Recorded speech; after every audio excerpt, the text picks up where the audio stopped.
Welcome to Long Story Short. Though as you'll see as we go through the playlist, my story isn't actually short. I'm putting these videos together for my kids for future reference so they have my history. Right now, I'm living across the world in West Africa. I have a beautiful life here.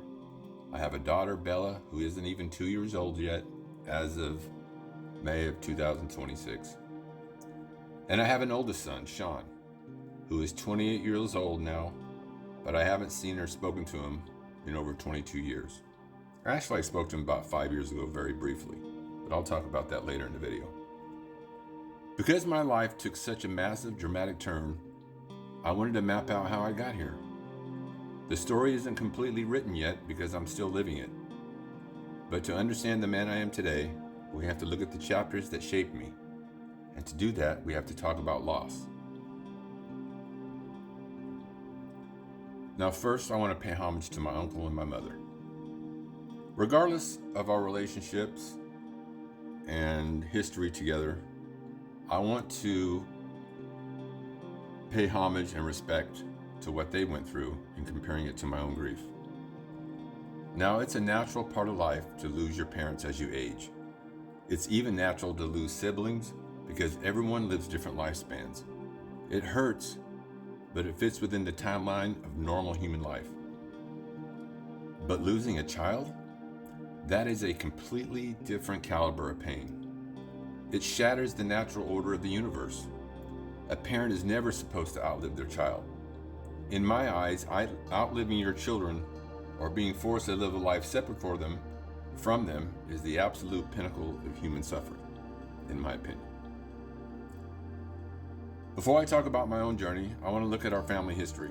I want to pay homage and show the utmost respect to my Uncle Billy and my Aunt Jeannie and to my mother. Now, I'm not saying these are the only losses in our family. These are just the ones that I'm close to and that I know about. So if there's anybody I'm leaving out, I apologize. They both faced that ultimate test. By looking at the tragedies they survived, it maps out different shapes that pain can take, and it helps explain the unique battle of the wound I've had to carry. Alright, so there's 3 types of losses I'm going to talk about. My Uncle Billy's loss. The complete chapter. Okay, first I want to honor my Uncle Billy, my mother's brother.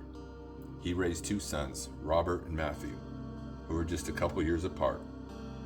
Robert grew up and became an incredibly successful robotic CEO, built his own company, built a family, and is doing well, as far as I know. But tragically, his younger brother Matthew, the youngest cousin in our entire family, died of pancreatic cancer at just age 35. My Uncle Billy and Aunt Jean faced a devastating, world-shattering reality, but it was a clear loss. The mind is given an absolute truth to process. There was a medical reality, a final breath. They got to say goodbye, and a funeral, and a grave. Because the loss is final, the brain can eventually exit the shock phase and learn to live around the permanent void. And my Uncle Billy and my Aunt Jeannie still have their son Robert, a thriving family and a proud legacy to hold on to. Matthew's story, though tragically cut short, has an absolute ending, and Uncle Billy knows his son is at peace. Now I want to move on to my own mother. I have an older sister who was stillborn at 9 months. This is in the 60s. So my mother's grief, I want to talk about that. Before I was born, she carried my older sister for 9 full months, or maybe it was 7 or 8 months. I'm not really sure. So this isn't an accurate history, so I apologize if I get any facts wrong. I'm doing this history without the input from the family. I'm just relying on memory and information I've gotten from family members, okay? So she had a stillborn baby. I cannot imagine, okay? This is what psychologists call a non-finite loss. The sudden trauma of losing an entire future. My mother didn't get to build decades of memories with her firstborn, or her stillborn. Instead, she had to grieve a phantom future. Every milestone, every birthday, and a lifetime of unwritten memories that were stolen in an instant. Like Matthew's loss, it is physically absolute. The child is gone. It left a quiet, heavy scar that my mother carried forever, mourning a child she loved deeply, but never got to truly know. Now, I also want to add to that at the time of Cassandra's stillborn death, my mother had my oldest sister and my older younger sister. So she had children to look after, and she was married to my father. So she had family and support, and she got through it. My mother used to tell me stories when I was a kid, because she repeated these stories. You know, my mother sort of believes in ghosts and things like that, and she was telling me stories as a kid that when she was in the hospital when Cassandra died, that her dead relatives were in the room comforting her, taking Cassandra to heaven or wherever they're, to the spirit world.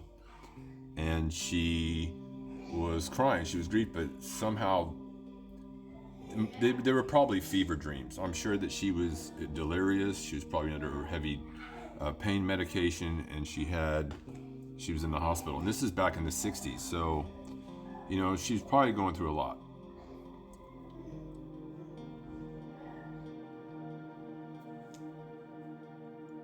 So that brings me to my loss, the unfinished chapter.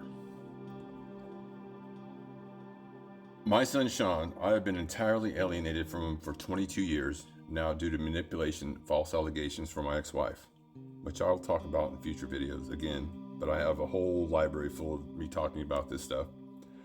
Now, I'm not trying to say that my pain is greater than my mother's or my Uncle Billy's and my Aunt Jeannie's, but my pain is unique and present and active in my mind every single day because of a concept called ambiguous loss.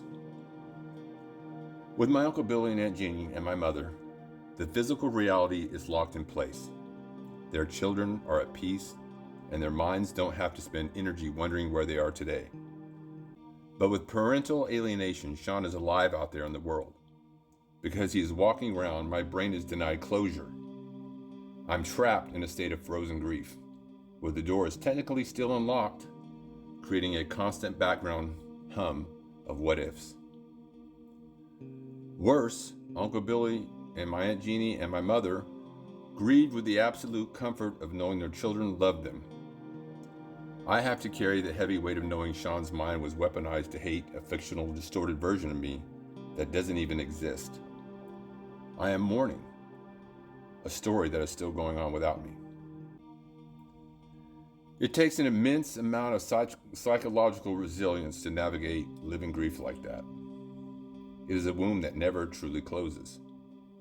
But the reason why I'm telling you this is to show you that you can survive it. I'm okay. I'm past the worst of it. I'm very happy. And life goes full circle. Today I'm building a brand new anchor from scratch, right here in Africa with Michelle and baby Bella. And hopefully some more future children. We're working on that. Now that you understand the weight of where I'm coming from, we can step back to the very beginning in chapter 2. We're going to go back to my childhood, the broken home that I grew up in, and the environments that eventually drove me as an 18-year-old kid to join the military. Not out of patriotism, but to save my own life. Thanks for watching. I'll see you in chapter 2.